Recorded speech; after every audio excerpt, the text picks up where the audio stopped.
And we're live. Hi, everybody.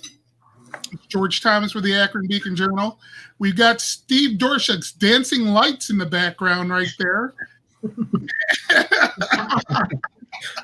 Marla Ridenour, it looks like we're in New York. And Nate Ulrich from the Akron Beacon Journal. And we're here to discuss COVID-influenced Cleveland Browns football. That's what we're going to call it today.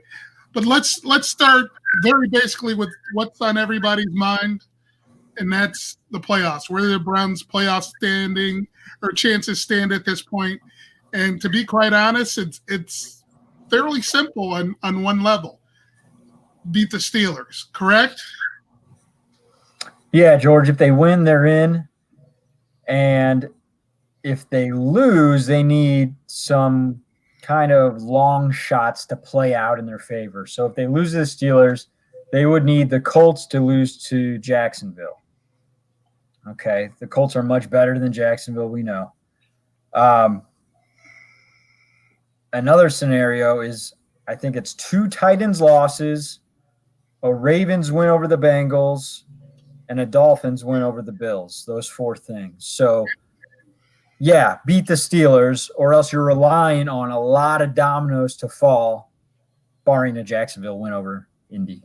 You forgot the partridge in the pear tree. It's that you mentioned it's that simple. Let's be honest. Next week sets up the opportunity for the Browns to exercise a lot of demons. And given the time of year, we'll call them the ghosts of Christmas past for the team and possibly for one player in particular. For the team, we're talking about Ben Roethlisberger and having lost it, or Ben Roethlisberger having beat this team. What's the record you had, Marla? 24-2-1 against the Browns. Well, let's be honest. Big Ben hasn't been the Big Ben of even, let's call it 3 years ago this year, 3 or 4 years ago. He's been wildly inconsistent. Their receivers have been inconsistent. Still, there is some voodoo that they do so well over the Cleveland Browns, and it's been in effect for a while. This is like Michigan losing to Ohio State at this point. George, go ahead, Steve. If I can interject with one of these ghosts, if you all think about it, you'll feel that little tingle in the back of your spine, and maybe a taste of Skyline chili. Correct me, they use Gold Star down in the Cincinnati press box. But 2 days before Christmas in 2007, the Browns went to Cincinnati. Cincinnati wasn't very good that year. They were a little bit better than the Jets are now, but they weren't very good. All you had to do 2 days before Christmas was beat the Cincinnati Bengals with the Browns team that was on a roll then. Couldn't do it. Didn't make the playoffs. Now it's 2 days after Christmas. You go to New York against a team that isn't very good, needing only to beat that team to make the playoffs. So, George, in terms of exercising ghosts, to me, that's a pretty prominent one that is just kind of creeping into my well-lit room right now. and that is you didn't do it today, and that would be a pretty big ghost to exercise. The one that bit you in the butt in 2007. You can exercise that by beating the Pittsburgh Steelers next Sunday. Any thoughts, Nate? Yeah, I mean, I just think it obviously was such a letdown because the Browns did get the help they needed in one respect. So the outcome of the Steelers-Colts game was gonna mean something for the Browns. So no matter what, so the Steelers won the AFC North by winning, but by beating the Colts, they opened the door for the Browns to clinch today. And of course, the Browns couldn't win to clinch. And I just think about how Kevin Stefanski has been so adamant that whichever team handles COVID-19 the best is going to have a tremendous advantage over others. And the Browns had done a good job. They have had cases, but they had eliminated close contacts until yesterday. BJ Goodson test positive for COVID-19. And then the Browns have 5 close contacts. The entire receiving corps, the top 4 receivers, led by Jarvis Landry, and then another linebacker, Jacob Phillips. And we saw it. I mean, we saw the offense sputter today.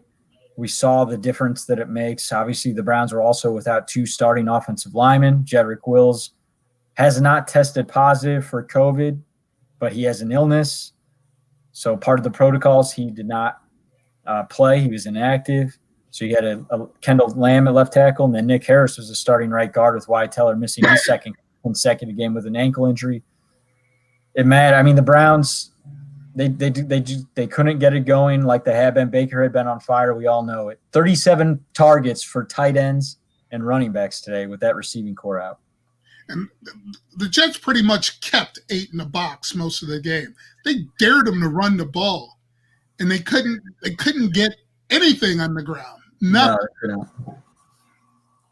No, as Steve and I were talking about it, Nate, before you came in, we actually were discussing whether the offensive line issues were almost bigger than the receiving core. It's because you have a fully stocked tight end room who you got some pretty good players there. So in a sense, to me, I thought the offensive line problems were, especially in the first half, were extremely big. I agree with that. Still, Marla, that those 2 missing players in the offensive line were just huge. Look at who they were missing. You were missing your number 1 pass protector, Wills, and you were missing what? Your meanest run blocker and interior run blocker, Teller, in the middle, and that's huge. But my thought in terms of these guys missing, and all those wideouts missing, and your best linebacker this season, most important linebacker, Goodson, missing, an emerging rookie, Phillips, missing. Kevin Stefanski today told a bald-faced lie in his press conference, but it was a noble lie. Stefanski said, and it was almost a ridiculous thing to say, but in a way it was the only thing he could say, and that was, it was all my fault. Basically said it was all my fault. I was out-coached today, and that's the reason that we lost today. And that's just a lie. He lost flat out, I believe, because he was missing all those wideouts, and he was missing those 2 linemen. He was missing those 2 linebackers. And most of the guys missing today came from out of the blue and just blindsided them. And, you won't say that it's a loss that is no fault of their own because, Mayfield could have played better, and it was interesting to hear Denzel Ward say that he could have played better.